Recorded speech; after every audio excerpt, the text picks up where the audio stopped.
maaliif ati gama miidiyaa kana fiddee jetteen beektaa? Miidiyaan si ammaa kana kaagana waa takka eegee qabatee miti. Isuma hin arginuu kaan dhalate kaan du'ee jedhanii jedhaa jiran waan ta'eef waan akkanaa kana kun barama dhimma lubbuuti. Wanni akkanaa kun badaadha beektee nama keenya baay'ee walitti buusa. Tokkoffaa gandaaf ganda walitti buusa jechuudha. Namni gaafa arsiirraa fuudhee jedhe Harargee yoo ta'e inni amma arsiin hundi isaaf soddaadha. Amma jecha miinoon jedhu irratti illee asumaan deebisee barbaada. Ani gaafa jimma irraa fuudhe jimma hundi soddaadhaan tiya jechuudha. Akkanumaa miree Hasan even arsiin gamaa gamana yoo irraa fuuteetti arsiin sun kutaa hundiin kabajamti. Kutaan sun hin tuqamu jechuudha. Kanaaf jennaaniin maaliif abdii waan kana fideetiin qalbii godhee maaliif ijoolleen kanarratti haasaa oolte ka jedhuudhaaf mee abdii waan kana adeemsuu barbaada. Abdii gaafachaa jiran ati maaliif gara miidiyaa fiddee waan kana?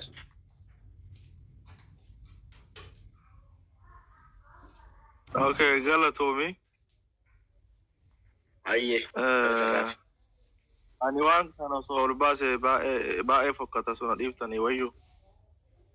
Hayya akkana yoo waan dhimma jaarsaaf jaartii yoo taate itti kalaa isaa dhiifamu dhugaa jette maaliif wayaa careetii fi dubbii qe'ee garaan banan jette Oromoon. Akkana milkii fi Kadirillee dubbiin tuni ilaal abdii cululleellee Kadirillee maaf waan kana gootanii jennee yoo dubbii kana qonne gara biraa ajandaa biraatti deema waan ta'eef dubbiin dhumatteerta. Abdiin isaa balleessu Kadir isaa balleessu mata dureen dubbii kana Kadir ana balleesse kaajan Hasan kaajan daa barbaaduun ana balleesse Kadir faati balleessaa qabdu kalas wanni biraa jira. Bakka galatoomi.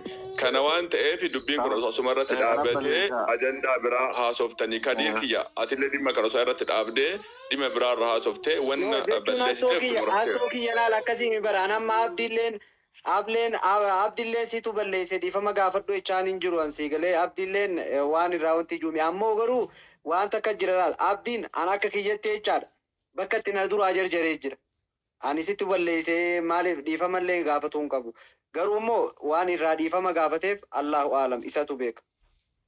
Immoo garuu bakka itti na duraa jarjaree qaba milkii Sabboonaa Huseen biiftuu wanti abdiin bakka itti jarjaree abdii kiyya dhaabbadhu. Poostiin godhaa kootu seenneeti gartee ajandaan akkanaati ajandaallee maarree ta'e akka hanjamaa dura godhaa ture nan beeka. Garuu an dubbii tana akka dhugaa ta'ellee. Kadir akkuma gabaabse so gabaabse wayyu an gabaabse yu bar sirra Kadir dubbii kana haafis aadhumura dubbiin kun tokkoffaa dubbiin kun haa gabaabbatu akkuma Hasan jedhe geemii kana mata duree isaa jiru takka jedha. Maal hojjette lammaffaa amma ta'e wantaan ta'e mala sirra gabaabse baran ana balleesse Kadir faa badiin qabu deemi kalas. Gaarii guddina nama duraas gabbuu haatee namni yoo argate.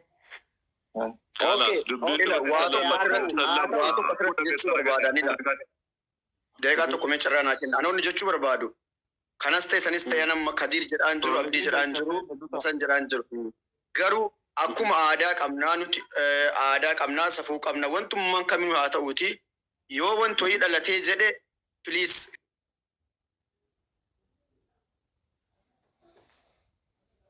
gama miidiyaa hin fidinaa jechuu barbaada. Maaliif keessoodhaan nama saniin itti dubbisaatii yoo bilbilaallee araarsuu nam tokko biyyatti hodhabee dhasteenee bilbila araarsuu hin dandeenya. Bilbila waa tokko jechuun hin dandeenya.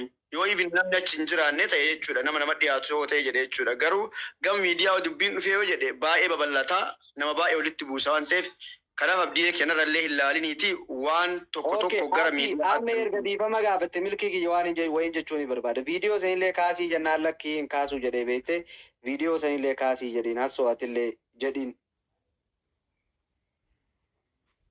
Namni Kadir gattaa rabbi jedhan sisattaree usattari taa'e. Maaliif wallaahi dubbadhu rakkoon qabu wallaahi abdii dubbadhu rakkoon qabu. Eega sattarte beekaman nama sattara ilmi beekas yaadadhatuuti abdii kiyya. Eeganii bakka kalaasi kaasiidhis kadhate kalaas bakka. Kadir keessaan haasofna abdii wajjin abdii keessaan ana dubbichi. Paablikii osoo isaan sila teessoon fixatanii das ja'a. Nu keessaan xumura bakka dubbii kan irraa kubbaa ilaaluu deema. Salaamu alaikum. Waalaikum salaam. Abshiraat seetaa. bakka dubbii kana tumara.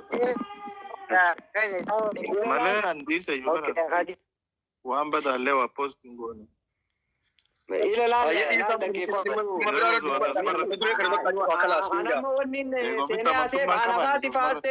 Uummata akka wal jidduu fixannee abdiittillee himeera kana.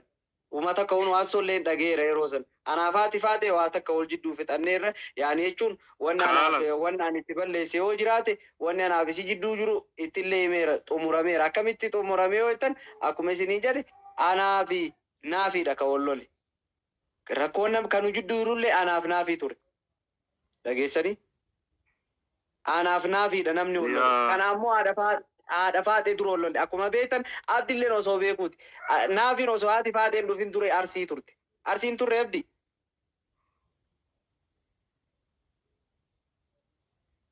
Turte ka arsitti illee bilbilee gaafadhe. Haaloo saalan arsitti bira deemtee haati faatee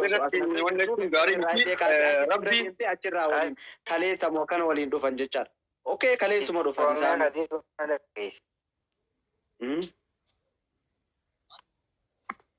Hundaafuu waan darbeechuun kaasuun faayidaan qabu jedha. Dubbiin nabii kennaa maal mooftennaan tatarti dhiisanii ta'uuf taasisanii jedhani. Kanaa jennaan dhiisaa kalaasonni akkanaa kalaas waan darbee kanaaf rabbiin haadha warraa ta'eetiif sillee rabbii walitti haa urgeessuu rabbiin jidduu teessanii hamtuu isin dhageessanii kamaan fuudha hunda jechuudha ka fuudhuuf jirullee. Rabbiin keessattuu kun warruma miidiyaa kan rabbiin nama dhageessini. Kanaaf lola jaarsaa fi jaartillee godhan maali? Ina nama keessallee taa'uun dhoorkee barna minatti dawwalee waan akkanaa deemaa raati quban qabduu maalii yoo jedhan amma gaafa seenee ilaalu ajaa'iba natti taate jechuun.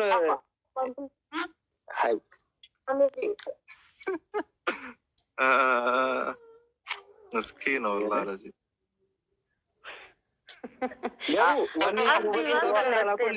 Ila dhaggeeffadha ammallee ka irra deebi'eessanii jedhu haati faatee ijoollee miti ka'anii fakkeenyaaf sa'aatii 2 sa'aataatu sa'aatii 4 sa'aataatu daqiiqa 2 sa'aataatu ila dhaggeessa boonaa sa'aatii 2 sa'aatii takkaa sa'aataatu haati faatee ijoollee ka'anii qabeetu haadhoorraa kiyyaa'u sa'aatii 2 fi daqiiqa 2 yeroo kana keessa qabanii tumuun yeroo itti namni wal tumuu miti dhageessanii. Yeroo itti namni daqiiqa sa'a 2 fi daqiiqa 2 nama tumuu danda'u miti. Yeroo namaa ture. Wallahi bakuma tumin. Kana yaa abshii warra komantii kan ajaa'iba beektaana warra komantii amma garte. Miskiina namni naqqa'uu qaba namni kenna wili sinaf waqasman billah wili sinaf naqqaa. Berat awan dhufu maraa akkaataa adeemsa namaa jechoota namarra waa hubadha.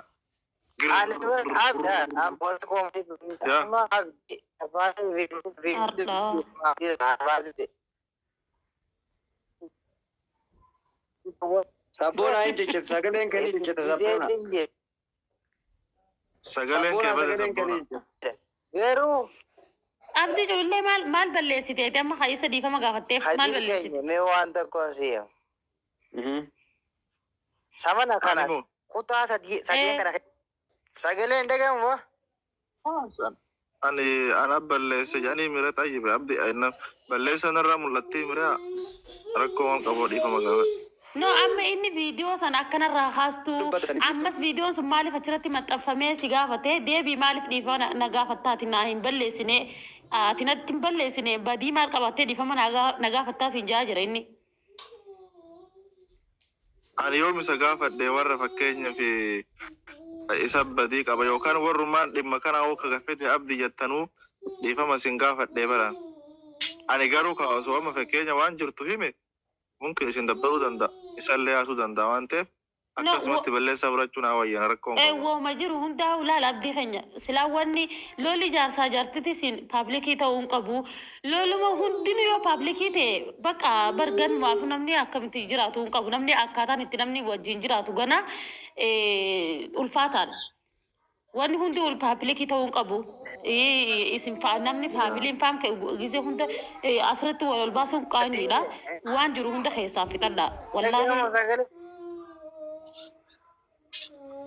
Sagaleen keen jiru barsa rakkoon takka illee qabu amma hoolota biratti rakkoo malee akkasi anna uffolcha gadi buu barbaada ummata qashtii foloo wal godhaa wal share godhaa wal jajjabeessaa akkasi kan dhaqatillee homaas nagamni fataa dhufirraa kabshir okay qaba himee ofirraa banna argeenye hin dandeessu ciki garuu wanta kan dubbachuu barbaada milkii oro osoo gadi hin buune namoota hedduutu mana banatee taan ijoolleen teessan tan arsiituun illeeni dhiirti harargee akkasii dhalaan harargee akkasii minaamin jaanii wal arrabsaa jiran si galee saniif warra ijoollee teessan takka akka jarjaranii waan dubbanne nama beeytan yoo taate itti dubbadha maaliif nurraan fakkaatu dhiirti harargee akkana dhalaan harargee akkana dhiirti arsii akkana jechuun nurraan fakkaatu. Laal biiftu dhagi biiftu laal waasii laal biiftu teenya akkaan jeeti siisaa taatu mootummaan taatu laal dhaggeeffadhu ayyee qoy piroomeessi kiyyisii kanna laal siisaa taatu wanni sabboonaati illee dhaggeeffadhu ijoollee isin beektanillee waanuma kanaafuu deebi'u mataka yoo dhimma kiyyaanillee ka isin arrabsantee akka ani isin arrabsetti fudhadha anaatu dhiifama isin gaafatan. ila jechuun anillee jecha amma biiftuun jette irratti waa takka dabaluu barbaada. Akkam jette ila dhaggeeffadhu harargeen akka laal biiftu foon baarre maal baarre irra taa'u maaliif dhaban jette? Hantuuta baarre irra taa'u baarreef dhabanii. Baarreef dhabanii haaloo saalan bakka. Kanaaf jaanii laal namni gizee garii walii dhawamuun isin jirti beete. Akkasii bakka ittuma wanti jaa akkasii amma laal ummanni miidiyaa kun gabaabumatti jechuudha hin beektanii kagana waa caafii qabatee miti akka naannoo waan bokokee alba'u dhabee jira beektanii. Hedduu hundatu dhiifama Oromoos siifillaadha. Kanaafi jennaan ummanni galabbatuurra ajandaa akkanaati suurra wayyaadha. ila argitee abdii amma mee ummata bare arsii baale garagara dhee wal arrabsaa wal ummata doofa harargeef arsiin garagara jedhaa wal arrabsaa wal sila Oromoo kana gargar godhu osoo Amaaraa fi Tigree wal dhufee bare maal jechuu barbaade? Sanii miti. Kan suuraa waaqoo guutuu gad deebistuu fi kan suuraa lagii hojii gad deebistu haati faatee maaliin caaltee isii falmatti hinki jiru tunni. Wallahi seenaan muhiim beekanii bara uummanni akkasuma wallahi maqaa isaanii ila tokkoffaa warroonni maqaa isaanii abbaa ibalu ekelee maraata akkana maaliyan maqaa irraa qofa ibsama gochi namaatiif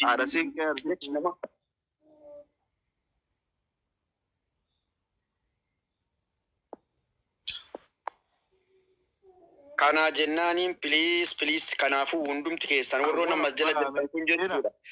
Namni kutaa kamiitu jira miti Oromoo taatanii Oromoo kutaa kamiitu keessan taanaaniin wallahi rabbi sodaadha warri kutaa namaa keessan fakkeenyaaf Kadiiroo ta'e ila meeqoy waa abdiyyee kiyya nafse dammas qabadhe fakkeenyaaf Kadiir harargee ta'eetiin yoo intala arsiirraa fuudhe akka arsiititti hin bulchu akka harargeetitti bulcha takka lammaffaa arsiin jimmarraa yoo fuudhee jedhe akka arsiititti bulcha malee ila arsiin yoo jimmarraa fuudhe akka arsiititti bulcha malee akka jimmaatti hin bulchu waan beeku qabnu. Takka lama kanaa jennaan namni kamuu akkuma aadaa naannoo isaatitti bulchaa kabajaan lakko jirutti ta'eetiin garuu ila nafitachiisa abdii garuu waanuma argitan akka waan nama waliin fuutanii akka waan nama waliin dhalchitanii akka waan nama waliin awwaaltanii. No milki wanta akkasii hima dhiifama afaanitti si qabe.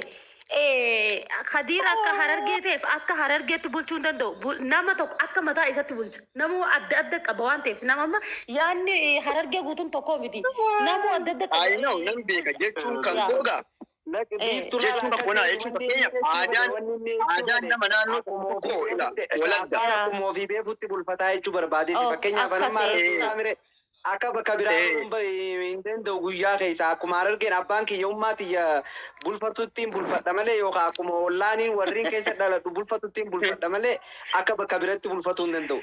Takka akka itti gartee namni biraa abdiin akka itti bulfatu inni arsidaami akka itti bulfatu yoo akka biraate anammoo yoo akka biraate waloonti ana mala abdii san dhaaluu hin danda'u jechuu barbaadeeti. Inni wanni isin jedhee milkee. Yaa akkas jechuun barbaade.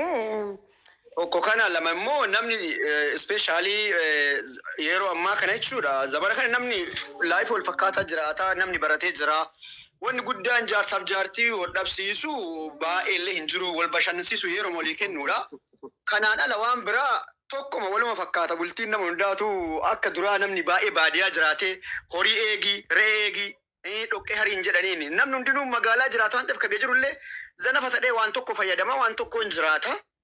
Wanni guddaa wallahi dhugaas nima yoo dubartiillee dhageeffadha kabajjaa dhiiraa eega kabajjaa dhiiraa zabanni baratee jira